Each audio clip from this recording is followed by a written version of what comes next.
Artificial Age was Prince's 33rd studio album, 13 songs. Now, the number 33 is a very sacred and for many a very holy number. And there are lots of spiritual principles and energies associated with the number 33. In the Christian tradition, King David ruled Jerusalem for 33 years, and Jesus was crucified on the cross and resurrected at the age of 33, symbolizing the highest spiritual consciousness attainable by a human being. Your back, B-A-C-K, your back, is made up of a series of bones called vertebrae, and together they form a flexible column. And in this spinal column, there are 33 vertebrae. In sacred science, through yoga and through meditation, the Kundalini energy is said to rise from the root chakra up the spine of these 33 vertebrae to open the crown chakra and to awaken and enlighten the spiritual seeker. The Bible refers to this same process as climbing Jacob's ladder. The ancient Hebrew Kabbalistic tree of life contains 33 permutations of consciousness and is often depicted with a serpent coiling up and around the tree, showing the path to take to Kether or to Kether, K-E-T-H-E-R, the crown chakra. In the secret society of the Freemasons, there are 33 degrees of initiation, and the number 33 is the highest obtainable degree within Masonry. The number of turns in a complete sequence of double helix human DNA equals 33. So back to our beloved brother Prince. On the cover of that 33rd studio album, Artificial Age, Prince debuted his iconic third eye sunglasses. Third eye. What is the third eye? In sacred spiritual science,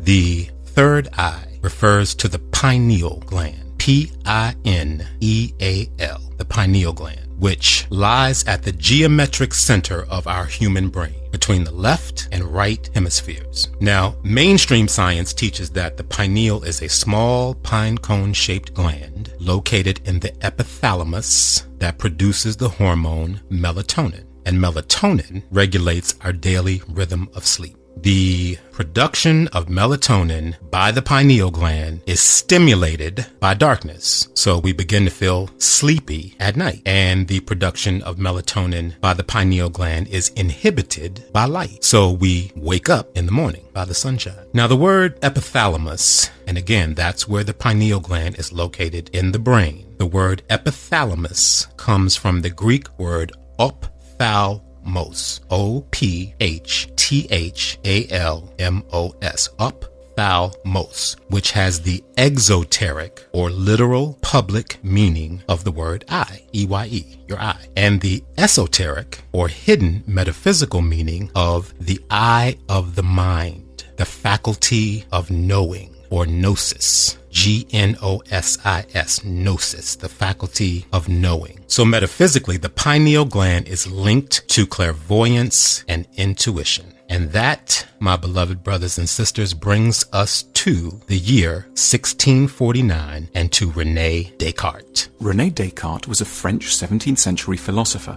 famous above all for saying, "I think, therefore I am." This is how he defiantly kicked off his book, Rules for the Direction of the Mind. "I shall bring to light the true riches of our souls, opening up to each of us the means whereby we can find, within ourselves, without any help from anyone else, all the knowledge that we may need for the conduct of life."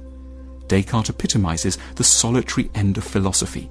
One can, in his eyes, solve the most profound problems by searching deep within oneself. Descartes recounts that he mocked friends of his who once showed up at his home at 11 in the morning and were surprised to find him still in bed. "What are you doing?" they inquired skeptically.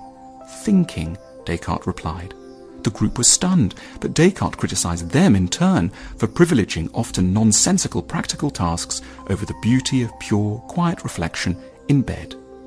In 1649, Descartes finished another great work, Passions of the Soul.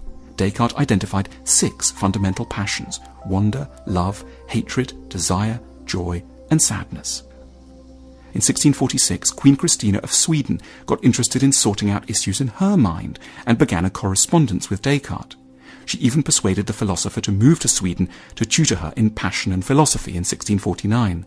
However, the early working hours required, the Queen could only make time for lessons at 5 a.m., and the harsh cold soon made Descartes ill. He died of pneumonia in 1650 at the age of 53. So in his 1649 book, The Passions of the Soul, in this book, French philosopher René Descartes talks about the pineal gland, calling it the principal seat of the soul and the place in which all our thoughts are formed. Now again, mainstream science in his day pretty much discredited this notion by Descartes. And even now, the scientists of today's matrix will tell you that there is no evidence of the pineal gland's purpose other than to secrete melatonin. So the pineal is the physical gland in the body that folks are referring to as the third eye. The word pineal takes its name from the pine cone. Well, why is that? The obvious or exoteric public visible meaning is that the gland is, in fact, shaped like a pine cone. Now, the natural behaviors of the pine cone, this is very interesting. The natural behaviors of the pine cone have an esoteric or hidden private, invisible meaning. As it ripens, check this out. As it ripens, the pine cone slowly opens to release its mature seeds. Let me say that again. As the pine cone ripens, it slowly opens to release its mature seeds. So, metaphysically, this process is symbolic of the expansion of consciousness that accompanies the opening of the pineal gland and the awakening of the third eye. Now, if you study the ancient Egyptian staff of Osiris, you will see a pine cone at the top, signifying an opened third eye and a state of spiritual enlightenment. In ancient Rome, there once stood a huge bronze pine cone statue with water spouting from its top. And that same stone monument, the Fontana della Pina, or simply put the pine cone, is now still standing in a vast niche in the wall of the Vatican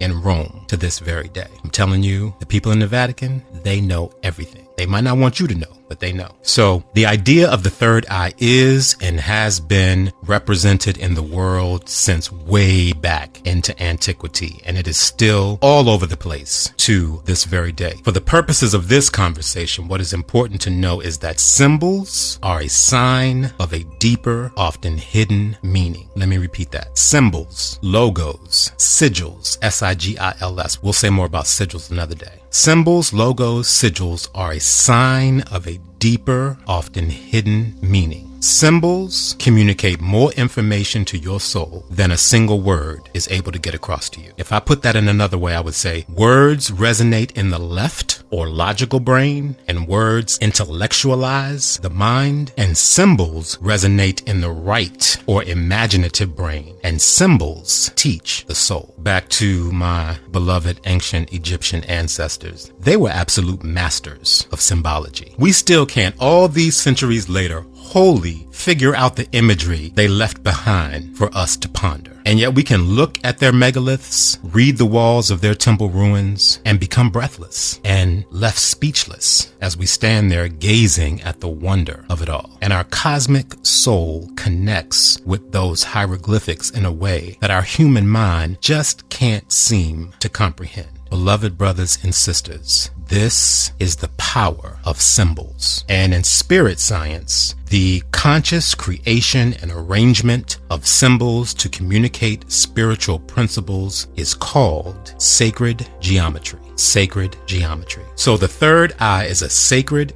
geometrical shape and symbol and image that is often marked by a dot on the middle of the forehead between the eyes. And that third lens on Brother Prince's sunglasses was positioned in exactly that same place to symbolize that he sees, or that he saw when he was here with us, divine realities. Jacob wrestling with the angel of God, as told to us in the biblical book of Genesis, chapter 32, verse 30, which says, "So Jacob called the place Pineal, P-E-N-I-A-L, saying, "It is because I saw God face to face, and yet my life was spared." So the pineal gland, an awakened third eye, is used for divine sight, and thus Jacob called the place where he saw God face to face Pineal. I was thinking about this yesterday when I woke up yesterday morning. Even in some sense, the biblical Adam and Eve were awakened. They became conscious of a new reality in the Garden of Eden. Their eyes were opened and they became aware of their nakedness and donned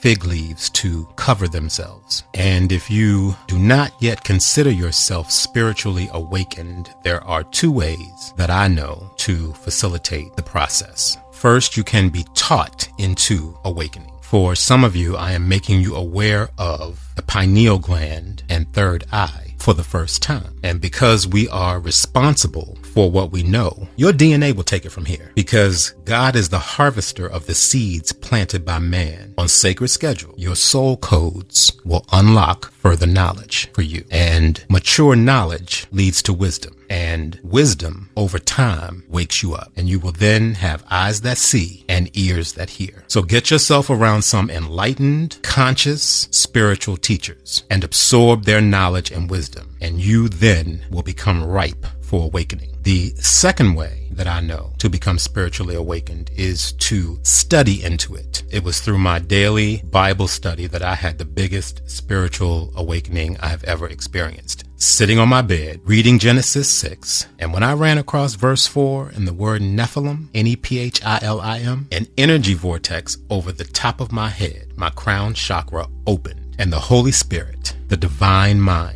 the wisdom of the ages and the ancients began to download into my spirit, unlocking my soul codes, upgrading my DNA, and uploading higher spiritual consciousness to this physical body of mine. My third eye opened and I was awakened. I remember sitting in the movie theater in 1989 watching Spike Lee's film Do the Right Thing, and the opening music started and a Malcolm X quote came up, and then an alarm clock sounded. And does anyone remember the first two words of that movie? Wake up!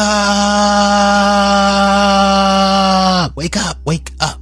I didn't get it then, but I now understand what Brother Spike was trying to tell us way back when. And even further back in time, what the ancients left us to learn. And that is this. Here's the whole point right here. 2 eyes give you sight, and your third eye gives you vision. 2 eyes give you sight, and your third eye gives you vision.